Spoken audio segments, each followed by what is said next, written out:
BJP সরকার আসায় যেন হিন্দু ভাইয়েরাই বেশি বিপদে পড়েছে। অভিযোগ করছেন যে সরকার আমাদেরকে বিপদে ফেললো রীতিমতো। আমরা চেয়েছিলাম অন্তত আমাদেরকে যদি সময় দিত, কুরবানিটা এবার করতে দিত, তাহলে আমরা পরে অন্য কিছু ভাবতাম।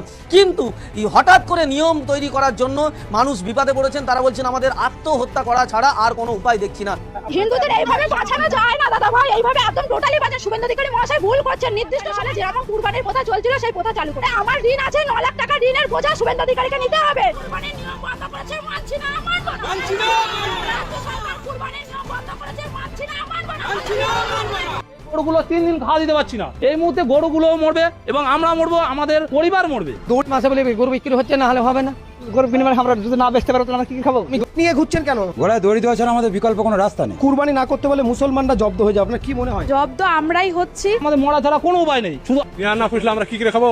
গরু বিক্রি করে আমরা চলি, আর গরু না পুষতে দিলে আমরা চলতে পারবো না? তো গলায় দড়ি দিতে বলো, আর না হলে বিষ আনতে বলো। বিষ তো ফ্রি পয়সায় পাওয়া যাচ্ছে। আমাদের ঈদটা করতে দিক, আমরা গরুগুলো বিক্রি করি, কিছুটা দিলে অন্তত মুক্ত হয়। 5 লাখ টাকা লোন নেওয়া, সব মহিলারা এসছে আমার বাড়িতে, এসে বলছে লোন শোধ করো। আমি কি করে করবো? আমাদের আসাম, আমাদের শুভেন্দু অধিকারী, তুমি যদি রাজনীতির নামে মুসলমান নিধনের সিদ্ধান্ত নিয়ে থাকো, তাহলে আমাদের কলকাতা আমরা নিয়ে আসবো। একটাই কথা বলবো, সবাইকে বলছি, এর থেকে ভালো মুখ্যমন্ত্রী পশ্চিমবঙ্গে হতে পারে না। ওই বাংলাদেশের স্লোগান জয় বাংলা বলে ঘুরে বেড়াচ্ছেন, তাদেরও ছাড়া হবে না। এই এলাকায় মাদক বিরোধী কমিটি গঠন করবেন। ভারত যদি মাদক পাঠানোর চেষ্টা করে ওদের দৌড়ানো দিবেন। বাংলাদেশে কোনো মাদক ঢুকতে দেওয়া যাবে না। এই সরকারকে কিছু জিজ্ঞেস করলেই পেয়েছে গরিবের বাউস, কিছু হইলেই বলে অন্তর্বর্তীকালীন সরকারের দোষ। দুইটা অসভ্য দেশ আছে, একটা ইসরায়েল, আরেকটা হচ্ছে ভারত। আমাদের দুর্ভাগ্য হচ্ছে আমরা সেই ভারতের প্রতিবেশী, যারা নিজের দেশের নাগরিকদেরকে মারে, যারা অন্য দেশের প্রতি অসদাচরণ করে। আপনারা দেখেন এই বর্বর জাতি ভারতের সাথে সীমান্তের বা প্রতিবেশী কোনো রাষ্ট্রের সাথে সখ্যতা আছে কিনা? একটা রাষ্ট্রের সাথে সখ্যতা নাই। আসসালামু আলাইকুম প্রিয় দর্শক, নতুন একটি আপডেট ব্রেকিং নিউজে আপনাদের সবাইকে স্বাগতম। আপনারা দেশ ও প্রবাস থেকে যে বাজারে আজকের এই ভিডিওটিতে ক্লিক করেছেন তাদেরকে রিকোয়েস্ট করব ধৈর্য সহকারে না টেনে সম্পূর্ণ ভিডিওটি দেখবেন, কারণ এই ভিডিওটিতে এমন কিছু গুরুত্বপূর্ণ এবং তথ্যবহুল আলোচনা সমৃদ্ধ কয়েকটি ভিডিও দিয়ে সাজানো হয়েছে, যেই ভিডিওগুলো দেখলে আপনাদের চোখ কপালে উঠতে বাধ্য হবে, আপনারা অবাক হতে বাধ্য হবেন। কেন প্রিয় দর্শক? এই ভিডিওগুলো দেখলেই সেটা আপনারা বুঝতে পারবেন। অলরেডি কিন্তু এই ভিডিওতে দেখানো ছোট ছোট ক্লিপ বা অংশ দেখে কিন্তু আপনারা বুঝতে পেরেছেন যে আজকের এই ভিডিওটা বা এই টপিকটা কতটা গুরুত্বপূর্ণ এবং আকর্ষণীয় হতে চলেছে। তাই সকলকে রিকোয়েস্ট করব ধৈর্য সহকারে না টেনে সম্পূর্ণ ভিডিওটি ধারাবাহিকভাবে দেখবেন। তো প্রিয় দর্শক, কথা না বাড়িয়ে চলুন একটি লাইক দিয়ে সম্পূর্ণ ভিডিওটির মূল আলোচনার অংশগুলো শুনে আসি। এবার বাংলার বাঘিনী মমতা বন্দ্যোপাধ্যায় সাধারণ নেত্রী থেকে রীতিমতো তুখোর আইনজীবীর রূপ নিয়ে নিয়েছেন, আর তার আইনের ফাঁদে পড়ে রীতিমতো কানমলা খেতে চলেছেন পশ্চিমবাংলার নয়া মুখ্যমন্ত্রী শুভেন্দু অধিকারী। যারা ভেবেছিল দিদি একেবারে কোন ঠাসা হয়ে গেছেন, তাদের মুখে একেবারে চুন কালি মেখে দিয়েছেন এই জেডি নেত্রী। ক্ষমতার চেয়ার হাতছাড়া হয়েছে তো কি হয়েছে? পশ্চিমবঙ্গের মুসলমানদের ওপর যে মাতব্বরি শুরু হয়েছিল তার কড়াই গন্ডাই হিসাব নিতে তিনি এবার সোজা কলকাতা হাইকোর্টের এজলাসে হাজির হয়েছেন। রাজ্যের নতুন সরকার যখন ক্ষমতার গরমে উঠছে, ঠিক তখনই তাদের এই চোখ রাঙানি আর গলাবাজি চিরতরে বন্ধ করতে কালো গাউন গায়ে চাপিয়েছেন তিনি। বিরোধী দলের এমন ছেড়ে দেনা কেড়ে বাঁচি এমন একটা অবস্থা তৈরি হয়েছে। রাজনীতির মাঠে যে খেলাটা এতকাল চলছিল, সে খেলার মোড় মমতা এক নিমিষেই ঘুরিয়ে দিয়েছেন।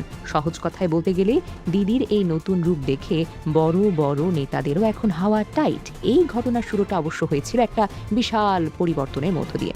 আমরা সবাই জানি পশ্চিমবঙ্গের ক্ষমতার চেয়ারে এক বিশাল রদবদল ঘটে গেছে। বিধানসভা নির্বাচনে ভারতীয় জনতা পার্টি বা বিজেপি রীতিমতো ছক্কা হাঁকিয়ে 260টি আসন নিজেদের পকেটে পুরে নিয়েছে। অন্যদিকে দিদির দল এসে ঠেকেছে মাত্র 80টা আসনে। বিপুল জয়ের পর নতুন মুখ্যমন্ত্রী হিসেবে চেয়ারে বসেছেন শুভেন্দু অধিকারী। বিশাল জয় পেয়ে শাসক দলের নেতাদের পা যেন হার মাটিতে পড়ে না। রাজ্যের চারিদিকে এখন জয়ের আনন্দ চলছে, ঠিক তখনই এই আনন্দের আড়ালে লুকিয়ে থাকা এক ভয়ঙ্কর ফন্দি সবার সামনে আসতে শুরু করে। ক্ষমতায় এসেই তারা ভেবেছিল বিরোধীদের একেবারে দফা রফা করে দেবে। রাজ্যের বিভিন্ন প্রান্তে শুরু হয়ে যায় গায়ের জোর খাটানোর চূড়ান্ত বাড়াবাড়ি। শাসক দলের দাপটে সাধারণ মানুষের কুল কিনারা খুঁজে পাওয়ার কোনো উপায় নেই।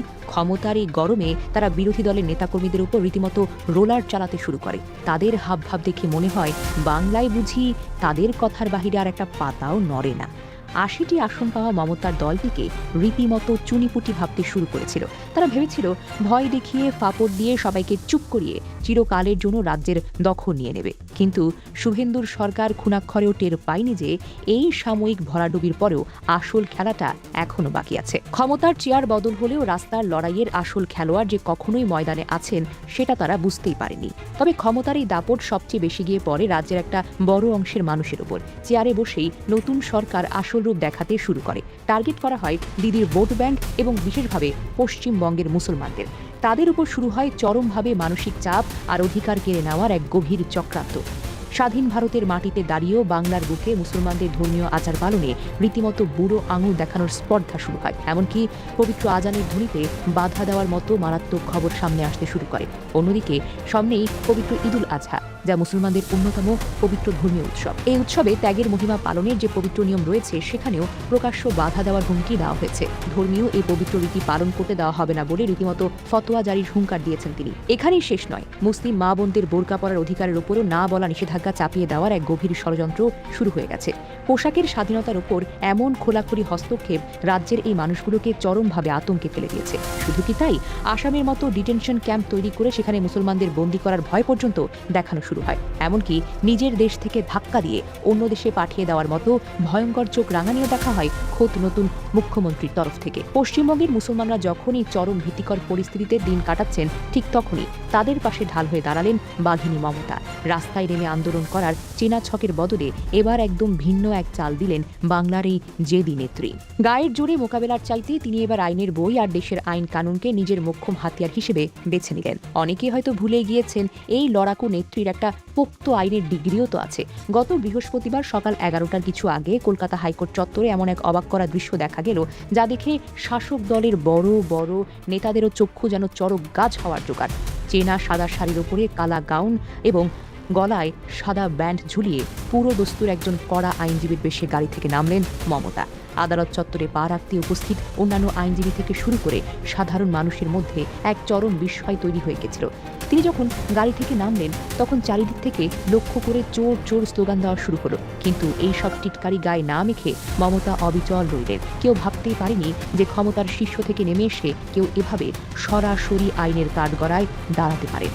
এরপরে তিনি সোজা ঢুকে গেলেন বিচারপতি সুজয় পাল এবং বিচারপতি পার্থ সারথী সেনের বেঞ্চে। সেখানে গিয়ে তিনি শাসক দলের সমস্ত কুকর্ম আর মাতব্বারির বিরুদ্ধে আইনি লড়াইয়ের সূচনা করলেন। নতুন সরকারের এই ধর্মীয় ভাগাভাগি আর বাড়াবাড়ির বিরুদ্ধে তিনি একেবারে কোমর বেঁধে ময়দানে নেমেছেন, যাকে বলা হয় আর কি। আদালত চত্বরে দাঁড়িয়ে তিনি যেভাবে বিপক্ষকে আইনি যুক্তি তুলে করেছেন, তাতে শাসক দলের দিকপালদের রীতিমতো হাওয়া টাইট। হাইকোর্টের মতো পবিত্র জায়গায় দাঁড়িয়ে তিনি বুঝিয়ে দিলেন ক্ষমতার দম্ভ দেখিয়ে বাংলার মাটিতে এই ধরনের দাদাগিরি আর চলতে দেওয়া যাবে না। আসসালামু আলাইকুম প্রিয় ভাই ও বোনেরা, কেমন আছেন আপনারা সবাই? আশা করি সবাই ভালো আছেন। আজ একটি গল্পের মাধ্যমে আমার আলোচনাটা শুরু করব। এক গ্রামে চোর ঢুকেছে, গৃহস্থ টের পেয়ে গেছে। এবার গৃহস্থ যখন বলেছে কে রে, চোর তো তখন বুঝতে পেরেছে যে সর্বনাশ, ধরা পড়ে গেলাম। তখন চোর চোর চোর বলে চিৎকার করছে, বাজারের ভিতর দিয়ে দৌড়াচ্ছে, চোর চোর চোর। এবার চোরের পিছনে প্রত্যেকেই দৌড়াচ্ছে, চোর চোর চোর। এখন কে চোর, কাকে ধরবে? গ্রামের মানুষ তো দিশেহারা হয়ে গেছে, তারা বুঝতে পারছে না কাকে ধরবে। এই কৌশল অবলম্বন করে চোর পাকার পার। নিজেদের অপরাধ অপকর্ম ঢাকার জন্য সেই অপরাধ আরেকজনের ঘাড়ে চাপিয়ে দিয়ে সেটাকে খুব গোলা বাড়িয়ে প্রচার করার চেষ্টা করছে। তেমনই একটি অডিও ক্লিপ আমাদের হাতে এসেছে। হয়তো ইতিমধ্যেই আপনারা অডিও ক্লিপটি শুনেছেন।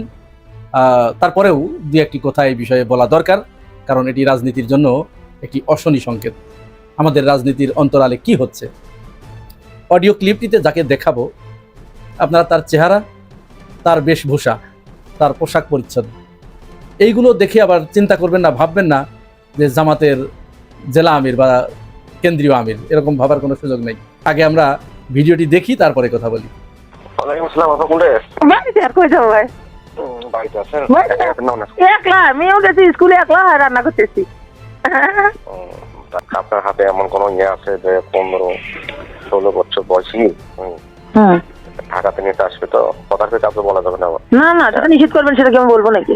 হ্যাঁ, না, ওদের বিশ্বাস করে আপনার কথা বলেছি। হ্যাঁ, কথা বলা যাবে না তো? না না, সেটা হলো উপর থেকে নেতা আসবে। সেটা মন জয় করে নিতে হবে আনন্দ দিয়ে, সেটা একটু অঙ্ক নিয়ে যেতে হবে, বুঝছেন? এরা আমার 16-17 বছর নিয়ে আসে, যত টাকা লাগে দেবে।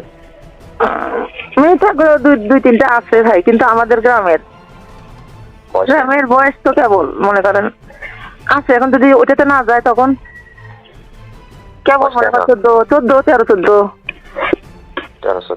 আছে, কিন্তু আমি তো কখনো সাহস পাবো না। আমি ওর জন্য আমার আব্বা নাম করা, এখন বলতে তো সাহস পাবো না।